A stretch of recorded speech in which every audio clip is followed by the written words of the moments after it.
If you do this, thank you, Lord, for this opportunity. We pray that the message and the story that we share with people, they are able to resonate with, they feel moved by, they feel inspired by, and they feel like they can somehow relate to what we experience. And we pray that we end up having a good reach with both our channel and our podcast, and that we are also grow closer together, and that the love is never removed from the equation. Amen. Yes, okay. Here we go. And rolling, tape one, action. Roll the tape. It's just Roll the tape. rolling action. Yeah. Don't talk a lot. Hello, everybody. Welcome to Going the Distance. I'm your host, Roxanne, aka Roxizzle, and I'm joined by my husband and co-host, Nikolai. Hello, guys. What's going on? Going the Distance podcast is a space where we share our story and the ins and outs of long distance dating. Woo! I mean, because there's a lot happening in that aspect. There is a lot going on. Relationships in general. But we are so happy that you guys decided to join us. This is officially our first podcast, and what a lead up to this point it has been. Man, that is an understatement. The trials and tribulations, the roadblocks, The back and forth. the hurdles, man, we have been through it. Yeah. And so now we're here to share it with you fine people. Babe, why don't you tell these I'm just like, people I'm almost a little bit I'm in about awe yourself? in a way, because we've been speaking about this for such a long time, and now that we finally have sat down, have pressed record, and we're actually doing this, it's like kind of surreal. So excuse my my emotions about it. Okay, so what we plan to do in this first episode is just kind of explain to you guys a little bit about ourselves as individuals and how we met, which is like pretty important. Very important. So I'll start. Is that cool? Yeah, let's do it, baby. When I answer the question about who I am or what it is I do, immediately I go to my career. I kind of leave myself and the individual aspect out of it, because so much emphasis is placed on what you do and how you show up in the world. But I guess for the listener, I would explain who I am as an all-round creative, a free spirit. I've been in the industry starting out mainly in fashion as a model for the past 17 years this year. And I started out as a model, but I eventually progressed into doing TV work and then becoming I would say kind of well-known actress in South Africa, and then progressing into becoming a DJ, even though music was always in the background and it has actually been my first love. So today, in the career aspect, I am considered an actress and a DJ. And what also is a very big part of who I am as an individual is the fact that I had my daughter at the age of 17. So I had become a teenage mom. I was that stereotype in my teens, but it definitely wasn't like a life sentence or like a death sentence, you know? It was a huge thing that had happened, that I made the decision to become a mom at that age, but it has definitely positively impacted and influenced the trajectory of my life. And being a mother is just, it's a whole nother ball game. Yo, I don't even, the moms and the parents out there, they'll know. I'm learning.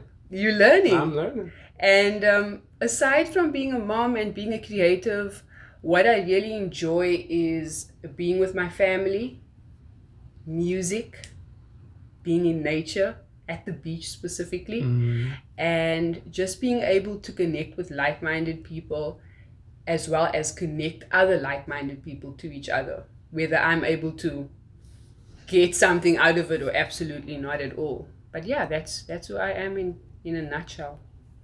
How about sizzle. you? How about me? I am a jack of all trades. I have a lot of interests. So, in my early 20s, I really explored that. I went to Arizona State. I have a background in hospitality, so I did the corporate realm, was managing for a hotel for a while. Then I jumped into entertainment where I've dabbled in the acting and did modeling for quite some time. And now my primary focus is really being a relationship dating coach. I'm realizing that's my passion. That's my purpose in this life because I'm a hopeless romantic, as you might know. A little bit. And I just believe in the power of love. And so my mission is really to help both men and women, navigate their, romantic relationship and ultimately, find a strong relationship. Aside from work, which I really don't find that to be too much work for me, or doesn't feel like work, doing what I love. But aside from that, I'm a sucker for animals. I love dogs. I love the outdoors. I love to travel and the beach as well. I think we had that in common from the day onset. One. And or day two. It's kind of therapeutic for me. And I didn't even say that. I've personal trained before. So I'm a fitness buff. I'm big into healthy eating and just staying active. And on the other side of that, I'm a foodie too. I'm somebody with a sweet tooth. And I think to sum myself in a couple words is just filled with life. I have a lot of energy, and I just want to infect And share that with others. Definitely. That wasn't so bad. No, that's good. I think we both kind of find it difficult to speak about ourselves individually or about what we do. Or maybe it's because we have so many interests and because we've done so much. Yeah, and sometimes it feels like Like you're blowing your own horn? Yeah. I try to humble myself, but sometimes you have to be confident. Toot your own horn a little bit. Definitely. So, with all that kind of leads us into how we met. The beginning of our story. I was living in New York, modeling. I spent a few years out there trying to pursue the fashion industry in New York. And I had worked with a couple buddies that had just got back from Cape Town. And they told me that there was a modeling industry out there and, a commercial industry out there. And it's great to go out there during off season because it's really busy. It's an amazing opportunity to develop your book and to, meet other international and American clients because a lot of them go out there to shoot content. So that kind of was the light bulb that registered. They showed me all these amazing pictures. And so... Well, they planted the seed. Yeah, exactly. They planted the seed. I had no intentions prior to that to go to South Africa specifically. I mean, I love to travel. I always thought it would be amazing to be able to travel abroad for work. Yeah. But I didn't know anything about Cape Town. And so that planted the seed. And so actually the following year, I had reached out to my agency in New York and told them that, I was interested in going abroad. And so they started submitting me to international agencies, not just Cape Town, just, agencies in Oh, Europe. I didn't know that. Yeah.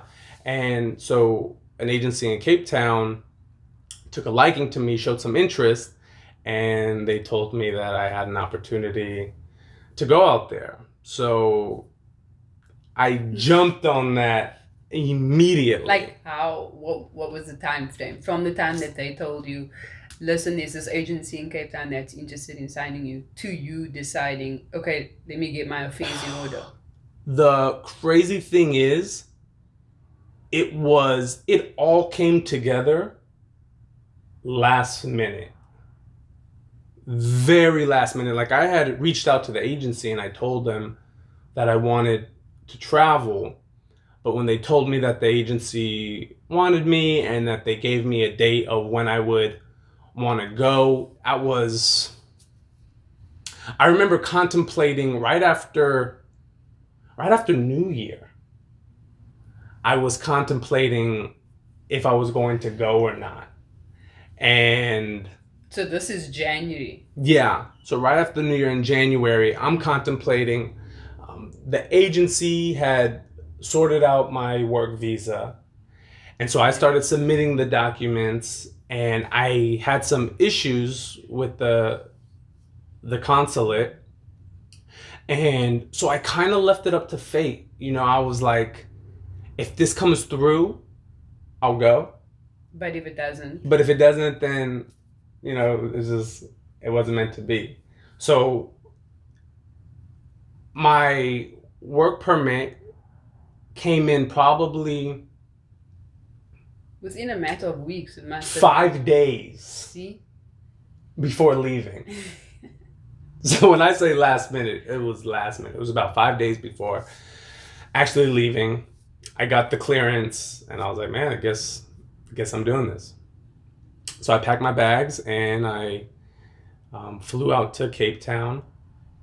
Immediately, I fell in love with the country. The beaches were some of the best I've ever seen. I pride myself in saying that I'm pretty well traveled, and I've been to a lot of the places in the Caribbean, and to be in Cape Town and to be on those white sand beaches with the mountain-esque backdrops, instantly I was in love. And then after I got settled, I actually traveled with another model from the same agency in New York. So me and him were flatmates or roommates. So when we both arrived, we got sorted, and then we kind of just went out on the town to explore a little bit. And there was a volleyball tournament on the beach sponsored by, I think, Topco. Possibly, which is one of the modeling agencies in Cape Town. Yeah, and that's when I met Manny. I met Manny and another international model, and we hit it off. He was like, "Welcome to Cape Town." He's like, "I'm gonna take you out on the night on the town." Of course, he said that. He's like, "I gotta show you the Cape Town lifestyle." And Manny's one of those guys that he's in the industry, and I knew him as well before Nico did, and he's just the type of guy that you see at parties or social settings that's always with the newbies. He's just gonna take you under his wing and do exactly that, show you around, or show you a good time, even though he's not from Cape Town. Oh, really? I didn't even know that. He's not from Cape Town, but it's funny that we know him as that. Yeah, as that guy. So we had bride earlier in the day, and then we got together and we went out later that night. And I arrived on a Wednesday. And that Thursday, Manny took us to this nightclub called Coco. Nope. That was Jade on a Thursday. But I met you on a Friday. Oh, on a Friday. Mm-hmm. So I spent a couple nights clubbing. So he had taken us out to Jade the very next day on a Thursday. Fell in love with the nightlife of Cape Town. And so I was like, after a wild night, I'm like, man, we doing this again. Oh my gosh. What's going on the next day? Greedy. Now I got a little taste. I was like, man, I gotta do this again. And so the following day, we all got together, and he took us on a Friday to the hottest club in Cape Town called Coco. And I was actually really casual. I mean, for this type of club, I was surprised the way I was dressed. Because it's after the definitely fact, more I would have dressed up way more. But I was in jeans, regular, t-shirt, long sleeve. I mean, it was nice, but slim fit. Slim fit. But it was, super cash. And you had a hat on. Yeah, and I had a hat on. And so we entered the club. I'm scoping out this place, and I see this strikingly beautiful woman walk by me, who now happens to be my wife. You're welcome. And I didn't know at the time what she was doing, but she had, greeted Manny, so I knew that they knew each other. And I was just blown away by, how beautiful she was. And then he came up to me and was like, yo, my friend thinks you're attractive, or... He said that? Yeah, he's like, yo, my friend... Are you sure he said that? Yes, he was like, yo, my friend wants to know who you are. So I was like, make the introduction. So then he ended up introducing us, and very soft-spoken, and just the soft, just like, I don't know, in my experiences in the US specifically, I haven't really seen somebody look the way that you do, just like strikingly beautiful and so, passive and quiet and really, humble. And I just instantly, we didn't even talk for a long time. Mm-mm. But I just was like, man, I need to speak with her a little bit longer.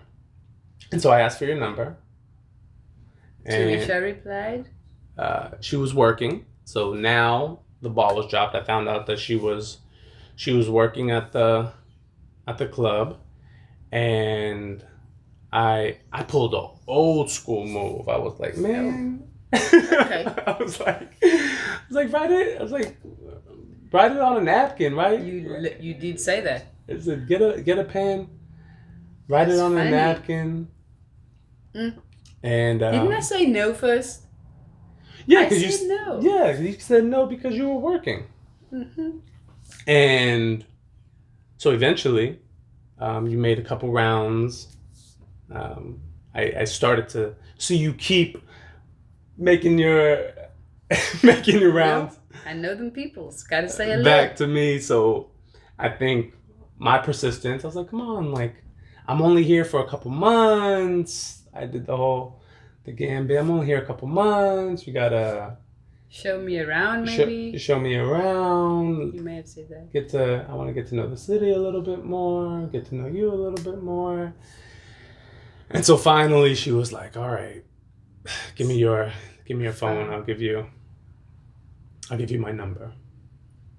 Yeah. And then that was that night. The first night. That was the first night that we met. Yeah, that was it. I went home. I sent her a message saying it was a pleasure meeting you, and I hope to see you soon. Good night. And that was it. That was our day one. From your perspective. Yeah, from my perspective. From my perspective, it's still a little bit different. Just a little bit. Okay? Because I had seen you, I was outside when you and Manny and a few of the other guys that you were with had entered. I saw you in the dark and I was like, whoa, wait a minute. Hold up. And then you guys came into the club. And for those who don't know, I used to work at this club called Coco, which may still be the most popular commercial club in Cape Town, but I was there from, day one when it opened up, and I was front of house. So that usually means that you're either in charge of guest list, making sure that the people that are meant to be in the club, that the ones who have reserved tables, get in without any hassle, or you're taking them up to where their tables are. So, I was somewhat of a plug. So people did want to know me, just to be honest. And obviously, preference is given, as shallow as it may be, preference is given to the attractive females and the attractive males, and then the ones that obviously are opening up their wallets and spending money. So Manny was one of those guys who would always have somewhat of a crowd with him. And so to be able to get into VIP was pretty standard. When you guys came into the club, I was like to my female colleagues, I'll take care of them. Don't y'all worry about nothing. I got them. So when I went to the front, I said hi to Manny. I mean, we were friendly with each other, but he wasn't a friend of mine, if that makes sense. But I was really friendly that time. I was just like, are you good? How are you doing? Good to see you. The whole smooze or schmooze, whatever you call it, making sure that if you guys wanted to get into VIP, that wouldn't be an issue. Let me hook you up with those armbands. Let me give you the keys to the gate. Okay? And you guys went upstairs and the night continued, and I actually was planning on just going home. The only reason I went upstairs was because my manager at the time had told me that in order to get paid, I needed to go to the bar, which was on the first level. And then when I went there, you guys happened to be in the same vicinity, and I was like, yo, okay, let me say bye to Manny because I'm leaving. And then when I said bye to Manny, I was like, yo, Manny, who that guy though? And I feel like in that moment, the same time I was asking Manny who you were coming over to find out who I was. That's how I felt. It's exactly how it was. In that moment. Because I saw the familiarity that you knew each other. Yeah. And I was like, boom, that's the in. That's it. That's my in. That's my cue. And we really didn't speak that long. Did we have a drink together? No. Probably not. It really was, one, again, because you were working. And it was really just my intention at that moment was, wow, she's beautiful. But, maybe, like, she could be my friend. Or she just, this is somebody that can show me around. Yeah. Because I did want to see the city. And I am that tour guide. And, what a better way to be shown the city with a beautiful woman as opposed to a guy. I get it. I get it, babe. I'll take that. Take that choice every time. So, as you said, I eventually put my number on your phone. We went our separate ways, and what did stand out to me was the text that you had sent me about how pleasant or lovely it was to meet me, and that you wanted to meet up during the day. You said you wanted to go for lunch or do something daytime, and I was down with that because you have more time if you're doing things in the morning, if you're doing things in around midday, than just saying, hey, let's link up for dinner. Because you never know what that's going to link to. Yeah, and it wasn't that late night, what's up? And we already met in that setting. Yeah. So, you sent me the text and I thought that was pretty cool. And that was day one. Day one. And from there, things started to escalate quite rapidly. I mean, if it just did. From the first time hanging out that next day, we just connected. There was an energy that was undeniable, and I just wanted more of it. I wanted to get to know you. I was intrigued to kind of peel back the layers and find out who this woman was, because the chemistry was so organic, and the energy was so strong. That really gave me a curiosity to wanna spend more time with you and to get to know you. And so that's what we did.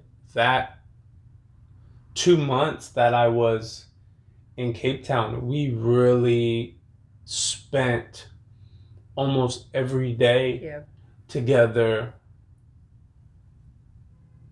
kind of discovering each other or learning more about each other. You were my tour guide. We would, go to the different beaches. First stop was the beach. And how did you feel when within that first, or at least the second time we met up, we spoke for hours that first time, outside of the club. Yeah. I came over and we spoke for such a long time before we went to the beach, watched the sunset, romantic vibes. I told you that I had a daughter that first time. Yeah, you did. And then what was going through your mind? Initially, it was like, of course you do. Somebody that has this level of connection with me, of course there is something that's gonna make me put the brakes on or make me whole. Because prior to ever meeting you, children that weren't mine from somebody else was essentially a deal breaker. I had always thought like, oh, I don't want to raise somebody else's child. It's not something that, not that there's anything wrong with it. It was just for me in that space, or you don't know what you don't know. I thought, no, that's not something that I would be willing to sign up for. So that initial thought was, of course you do. But it's one of those things where I wasn't completely put off by it. I wasn't completely put off by it. And I think for the fact that you did the right thing by creating, that distance. I mean, you spent a long time before you introduced me. 2 years? 2 years. And I think that was smart on your end, because I think if that would have happened too quickly, I probably would have been like, whoa, this is too much. Too much too soon. Too much too soon. And so the fact that I knew you had a kid, but we were just enjoying each other's company so much. Around my schedule with her, and around like all the castings and auditions that I still had, because we were in the middle of season at the time. And I was in Cape Town. So for me, I didn't know you were going to be my wife. I didn't know where this was, going to go. but I knew I was in Cape Town. I wanted to enjoy myself. I wanted to enjoy, your energy and your company. I didn't know where it was going to lead. So I think that allowed me to further peel back the layers of you, develop a comfort with you, to slowly but surely the idea of having a kid was just like less and less and less and like further in the back of your mind. In the back of my mind. And I think actually meeting Yaz finally, when you finally introduced me, it was two things that was very impactful about the meeting. About the meeting and just my judgment or my ideas of could I take this woman seriously? And one, I'm a huge family guy. Family is very important to me. And like I said before, I'm a big foodie. I love food. And so we killed two birds with one stone on that engagement. Day. Yeah. You introduced me to Yaz, and you cooked an amazing spread. And so for me, it was like, damn, this woman could cook? Like, this food is amazing. And then on top of that, I was so impressed with how hands-on and how structured you were with Yaz. And right then and there, I developed a level of respect for you, knowing your circumstance, knowing that you had, a child so young, and that you were still pursuing your dreams, and you were killing it. You were doing really well at that.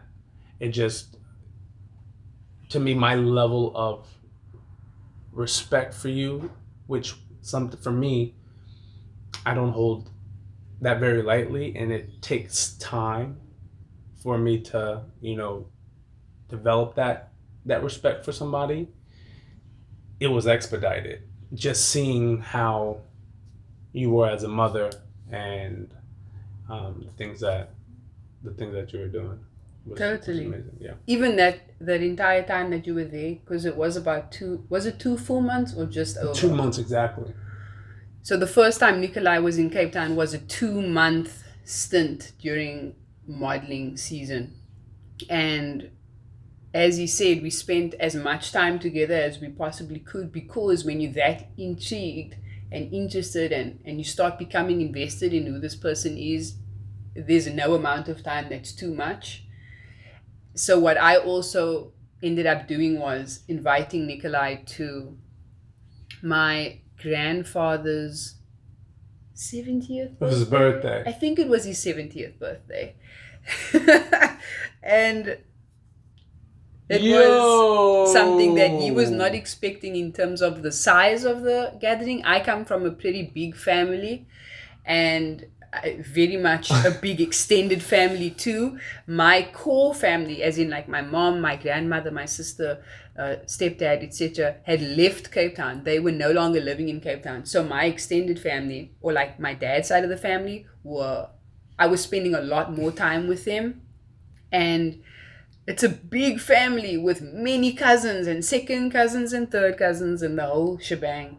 I invited you to his 70th birthday, which happened to be in a town hall. I guess that's what you would call it, because that's what happens a lot of the time in South Africa. I know for a fact, I'm not sure about the rest of the world, but when there are such large family gatherings, you end up renting out these bigger spaces.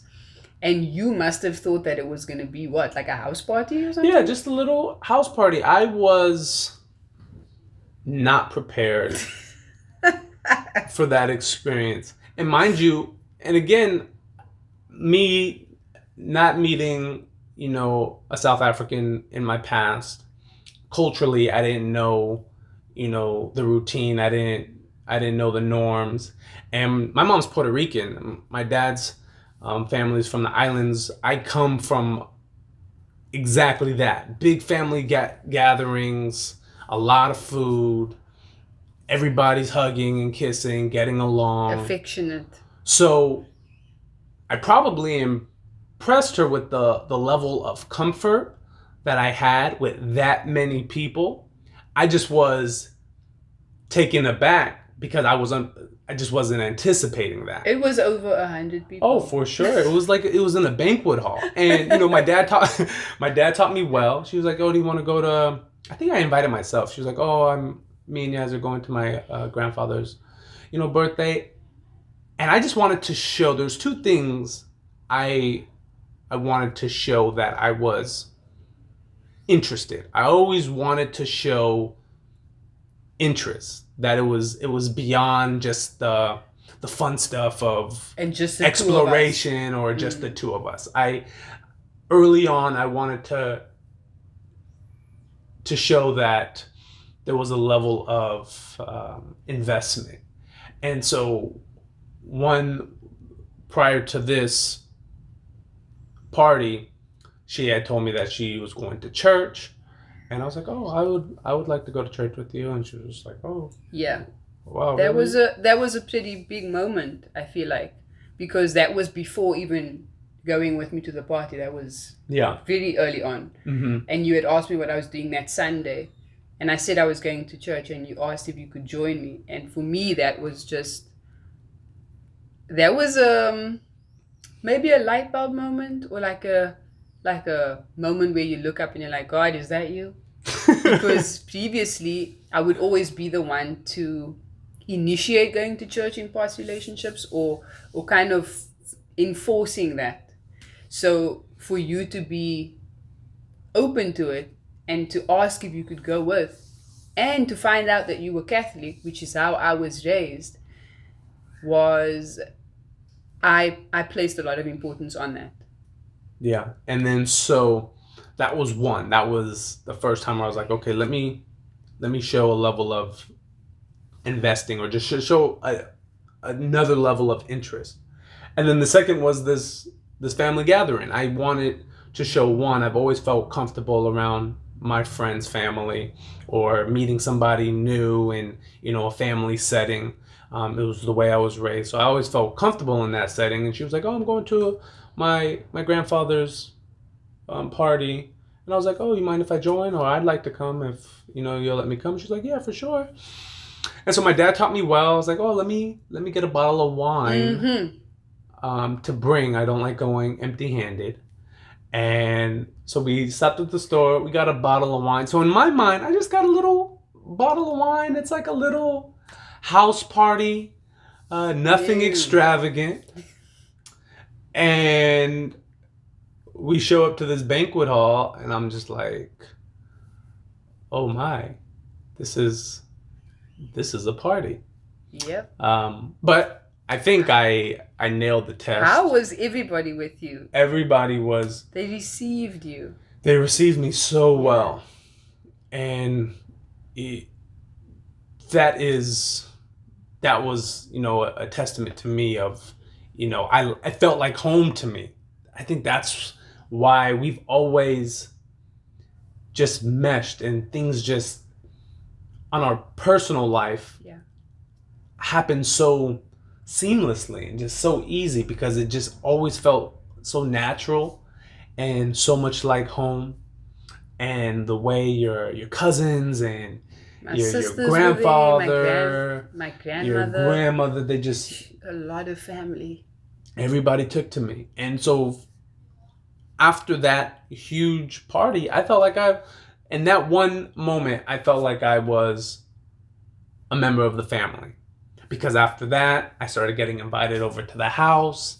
I was getting a proper South African braai. Potjie, for those of you who don't know, it's food that's made on the fire in a 3-legged pot, which is a classic South African dish. yeah, and it just felt like home. Sharing beers, everybody opened, their home to me, and I I loved my level of comfort, and I've kind of, my dad raised me this way, but it was nice. Sometimes you can be in an environment where it's a little unsettling, and you're just like, okay, let me go back to my safety net. Let me go back to the person I came with, Oh yeah. because it's a little awkward. But I always use that kind of as a gauge too.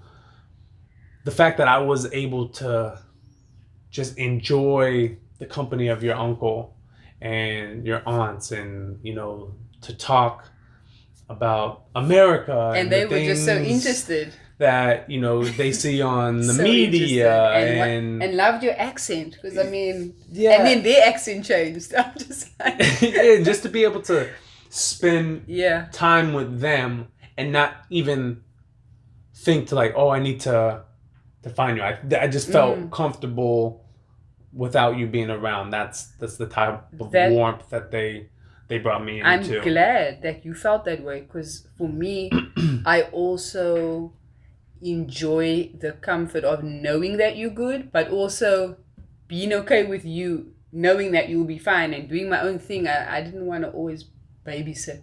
Yeah. I never had to do that with you. Yeah.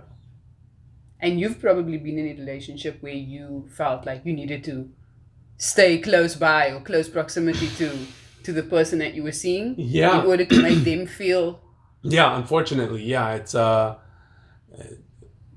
not a good feeling when you're in a relationship and they have insecurity or levels of discomfort where they want you to be right underneath them the whole time. They don't want you to spread your wings, and there's a level of checking in that I understand, and I think it shows care that, oh, I'm mingling with my friends, I'm mingling with my family, but it's a nice sign to come back, check in, just to make sure that they're they're good. But you haven't forgotten about them. Exactly. But to feel like you consciously have to be on the Connected. lookout and connected At the hip. This is not Yeah. this is It's not not a good fun. experience, and I've been in that situation.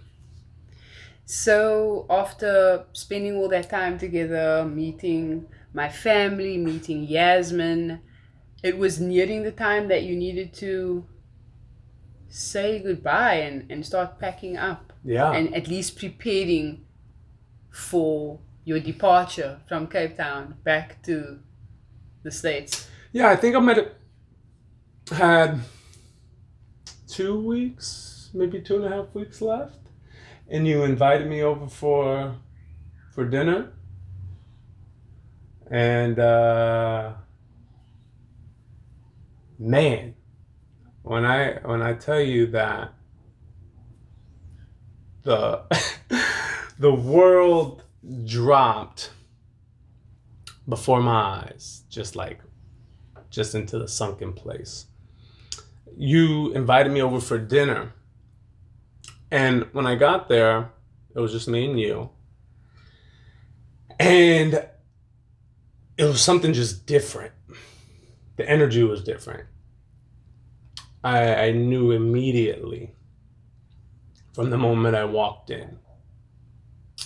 And so we go through the evening, and we're having dinner, and something's not feeling right, and I know it at the pit of my core. I'm like, something's up. So I asked her. I said, "What's going on? What's something's not right? What's going on?" And she looks at me after cooking an amazing meal. Probably was their intention. And she asked me, she said, "Who's Whitney?"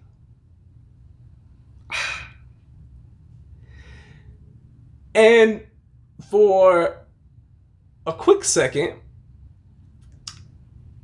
I wanted to play dumb and be like, what are you talking about? Or play the dumb role of, I don't know what you're talking about.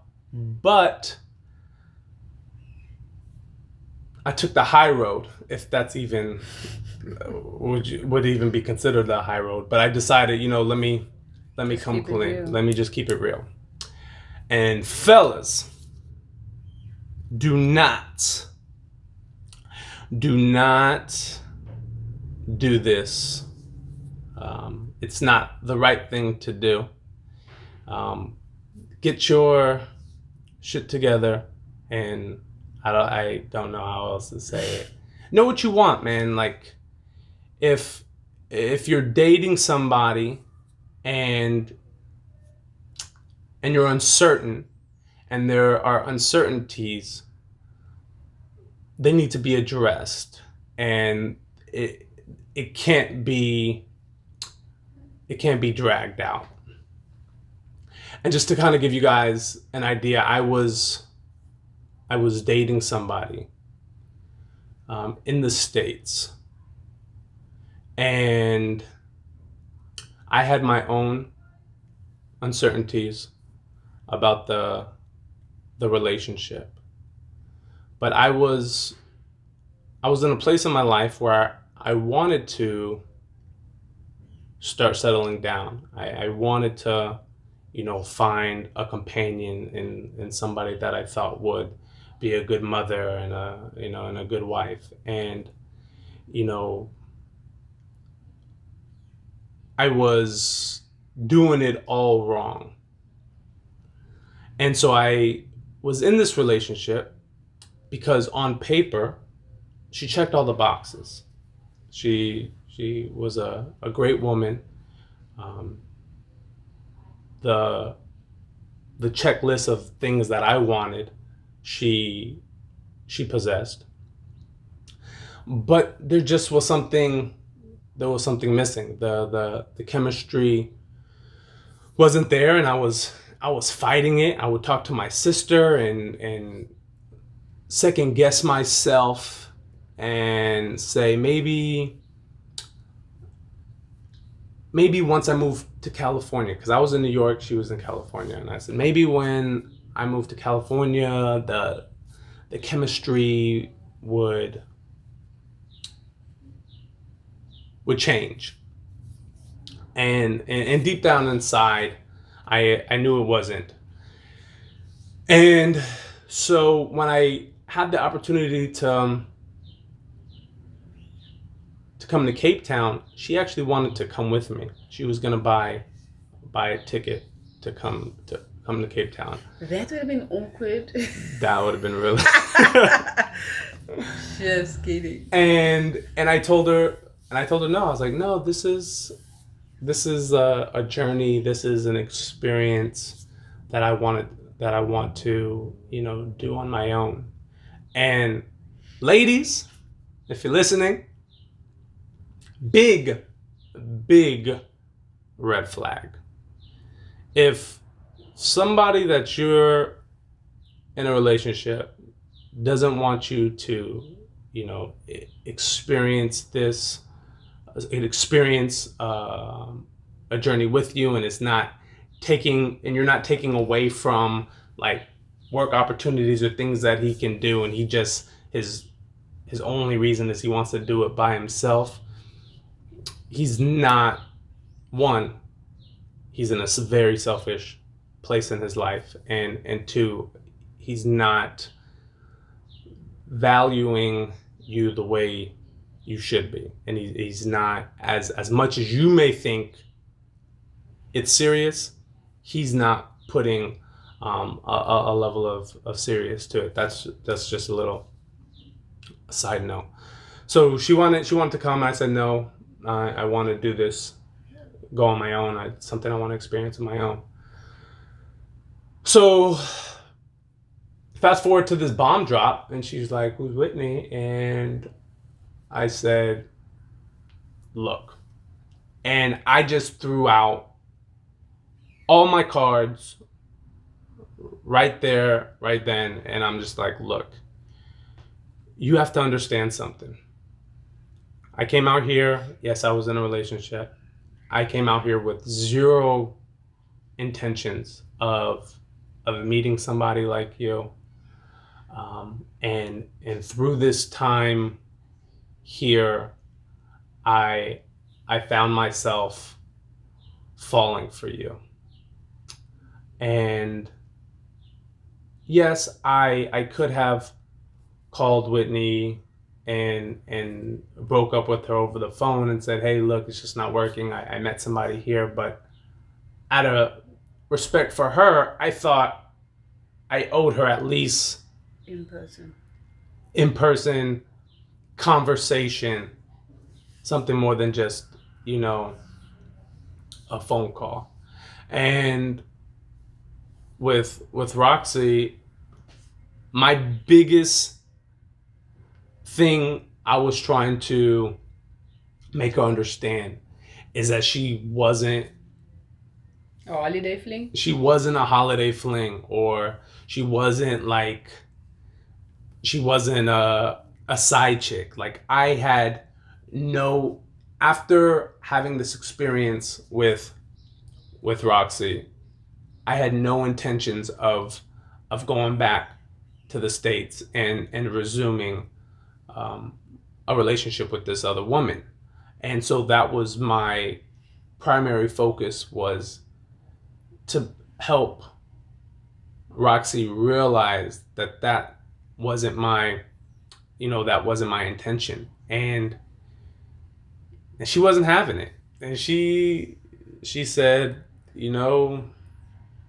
this is the end of the road.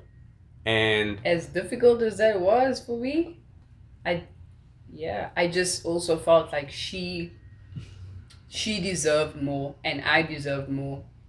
So therefore, no matter how much I was already falling for you, I had to do right by her and by myself, and kind of remove myself, as difficult as that was, to give you the space to do what you needed to do. Yeah, and it was the worst feeling in the world. And it's weird because it's kind of the silver lining. Her telling me that she was walking out of my life was kind of the stamp of, man, this is something really serious. Because when I walked away, and I really felt broken, like I was torn up. I was afraid of hurting. I felt bad that I was going to go back to the States and hurt somebody that really cared for me. And that made me sad, and I felt bad that I was going to hurt somebody in that way. But the idea of them not being in my life anymore didn't really move me. And here's a woman that I've only known for a couple months. The idea that I was never going to see her again, the idea that she was out of my life forever, it broke me.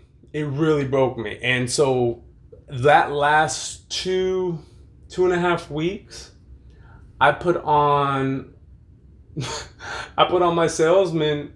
I put on my salesman cap, and I brought out all stops, just trying to make it as clear as I possibly could to let Roxy know, like this is for real. Like, I made a mistake from the get, because I should have told you from the beginning that I was in a relationship. And I told her, and maybe this helped the honesty. I was like, honestly, I'm glad that I didn't tell you the truth, because the type of woman that you are, if I would have told you from the beginning, I don't think we would have even gotten this far. It would have just been deaded right then and there. And this connection that we have, this feeling that we have is just too real. And so I am sorry that I lied to you. I'm sorry that I hurt you and that I wasn't upfront.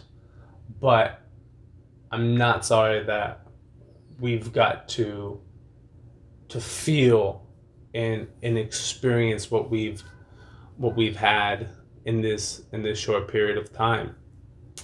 And you still, like, there was still so many uncertainties, and you were more distant with me, which broke my heart. There was definitely a change.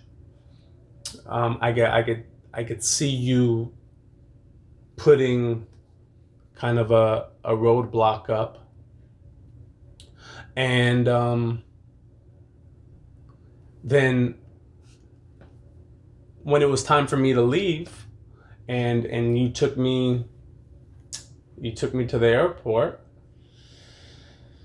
and I dropped. And we were quiet the entire way there. We were quiet. I was getting emotional. I'm nauseous. I'm emotional. So I was getting choked up. I was trying to hide it. My face was tearing as she was taking me to the airport.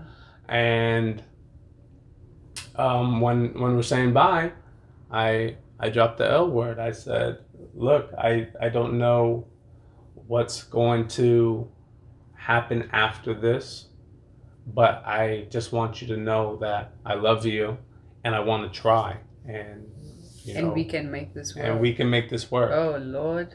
And wherever. So you cried, and then I cried, and now we're both crying. So not gangster. So not gangster.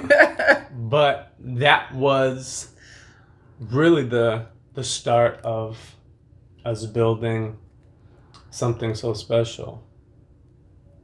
Right at that security gate. Right at that At international departures. Yeah.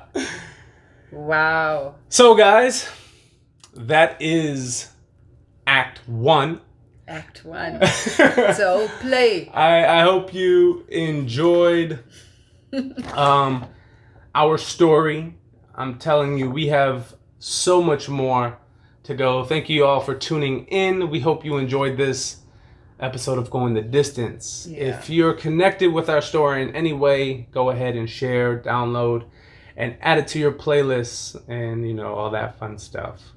Also, very important, we love interacting with our listeners. So if you have any questions or feedback, please direct them to nikolai.roxanne@gmail.com or find us on Instagram at NikoRox. Yes. I'm Nikolai. This is my beautiful wife, Roxanne, aka Rock Sizzle. Thank you for listening. Peace and love. Bye. This is behind the scenes of what we do when we record a That podcast. was our first one. Got the jitters out. Got the jitters on. Gonna get better. Shake it loose. Yeah, people. Yes. Man, I didn't think It's gonna get better. it was gonna be that long. So. Well, when you're giving people the tea, the juice, the sauce, it's not going to be some takeaway meal. Yeah. So that's totally fine. Yeah. What do you guys think?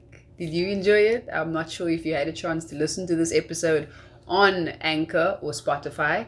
The name of our podcast is called Going the Distance. So, if, as Nikolai said, if it resonated with you in any way, if you feel like, I still would never do long distance dating, but I respect y'all for doing it, then go ahead and like this video. Push that subscribe button so you get notified when we update and we post more videos. And share it with your friends. Sharing is caring, guys. Sharing is caring. Peace and love, people. Peace and love.